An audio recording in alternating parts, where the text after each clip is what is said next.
Welcome back, everyone, to another spine-tingling story. Tonight, we bring you the rainy night babysitting job. What started as a routine evening of babysitting for Emma quickly took a turn into the unexpected when a mysterious delivery and an eerie knock at the door left her questioning everything.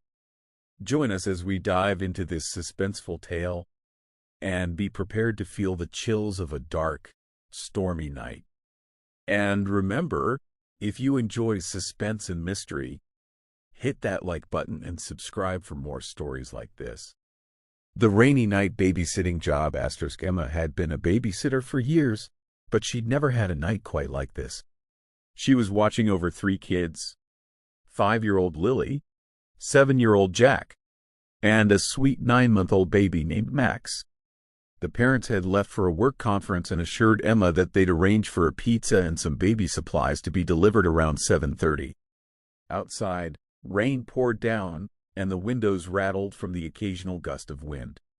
After an hour of movies and coloring with Lily and Jack, the doorbell rang at exactly 7:30, right on schedule. Emma made her way to the door, glancing at the kids who peeked curiously from the living room. Through the peephole, she saw a delivery driver holding a pizza box and a bag that looked like it had some baby items. Emma opened the door, thanked the delivery driver, and brought everything inside. The kids cheered at the sight of the pizza, and Emma got Max settled with a new pack of diapers and wipes. An hour and a half later, as she was reading a bedtime story to Lily and Jack, there was another knock at the door. Emma's heart skipped a beat. She hadn't been expecting anyone else. She quickly checked on the kids, making sure they were calm before heading to the door. Through the peephole, Emma saw the same delivery driver standing outside. He looked slightly uneasy, glancing over his shoulder as if expecting someone else to appear from the shadows. Hi, he said when she opened the door just a crack. I think I might have misplaced something when I dropped off your order. Do you mind if I come in and check? Emma felt a little uneasy. The driver had already handed over everything they'd ordered, but he did seem genuine, and she didn't want to be rude. I don't think there's anything else left here. Is there something specific you're looking for? The man hesitated, looking around again as if someone might be watching. It's my phone. I might have left it when I set everything down on the table near the door. She hadn't noticed any phone, but thinking back, she realized he did seem a bit flustered during the first delivery. She decided to keep the door open just a little and offered to look herself. Emma scanned the entry table and checked the floor by the door but found nothing. I don't see it here. Are you sure it was left inside? The driver's face dropped. He nodded slowly, then looked at her with an almost pleading expression. Maybe it fell outside? Do you mind if I just check around the doorstep? Emma agreed, watching as he took out a small flashlight and scanned the area around the door. After a few moments, he sighed and said, It's not here. Maybe I left it in my car. I'll check there. Thanks for letting me look around. With a polite nod, he left. Emma closed and locked the door, feeling relieved and brushing off the strange encounter as nothing. She checked on the kids, who were all dozing off peacefully, and settled down on the couch to watch some TV.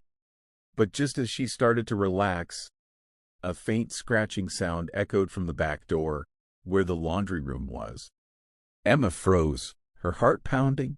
She told herself it was probably just the wind or maybe a tree branch scraping against the house. Still, something didn't feel right. She decided to take a quick look. As she crept toward the back of the house, she noticed a small note lying on the floor by the back door. Bending down, she picked it up and read, You forgot to check the table. Emma's hands shook as she read the words, but she steeled herself and glanced at the kitchen table, just visible from where she stood. On it, she saw a phone. A phone she was certain hadn't been there before. She hadn't taken her eyes off the entryway earlier, so how had it ended up here? Swallowing her fear, she carefully picked up the phone and tapped the screen. The lock screen revealed the delivery driver's face, confirming it was indeed his phone. Just then, her own phone buzzed in her pocket. It was a text from the parents. checking in and asking if everything was all right. She quickly told them everything was fine, leaving out the strange details, not wanting to worry them. As Emma turned around, her heart stopped. Standing there, just a few feet away in the hallway, was the delivery driver, his face half lit by the dim glow of the hallway light, staring directly at her. His expression was unreadable, somewhere between desperate and unsettlingly calm. Emma's mind raced. How had he gotten in? She was certain she'd locked the door. The driver spoke softly, almost pleading.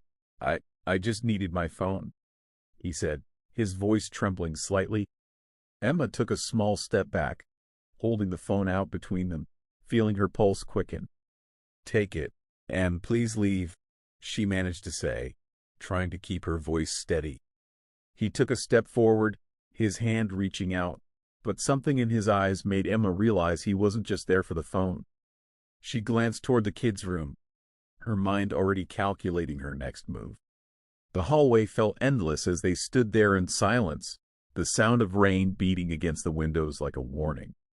She knew she had to keep him distracted. Please, she whispered again. The kids are asleep.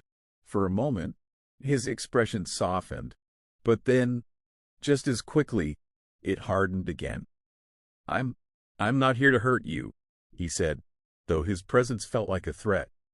He took the phone slowly from her hand, his eyes still locked on her, as if testing her reaction. The tension thickened until he finally took a step back, his gaze flickering to the door. Emma didn't move, holding her breath, praying he'd leave.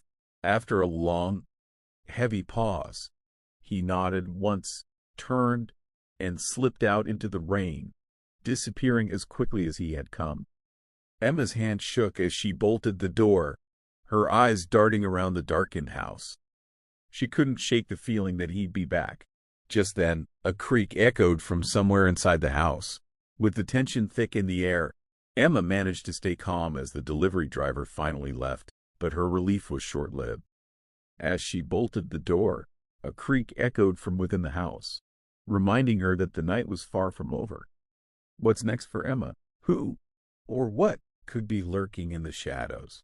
Stay tuned for part 2 of The Rainy Night Babysitting Job, coming soon. Make sure to like, subscribe, and hit the notification bell so you won't miss the thrilling continuation of this story.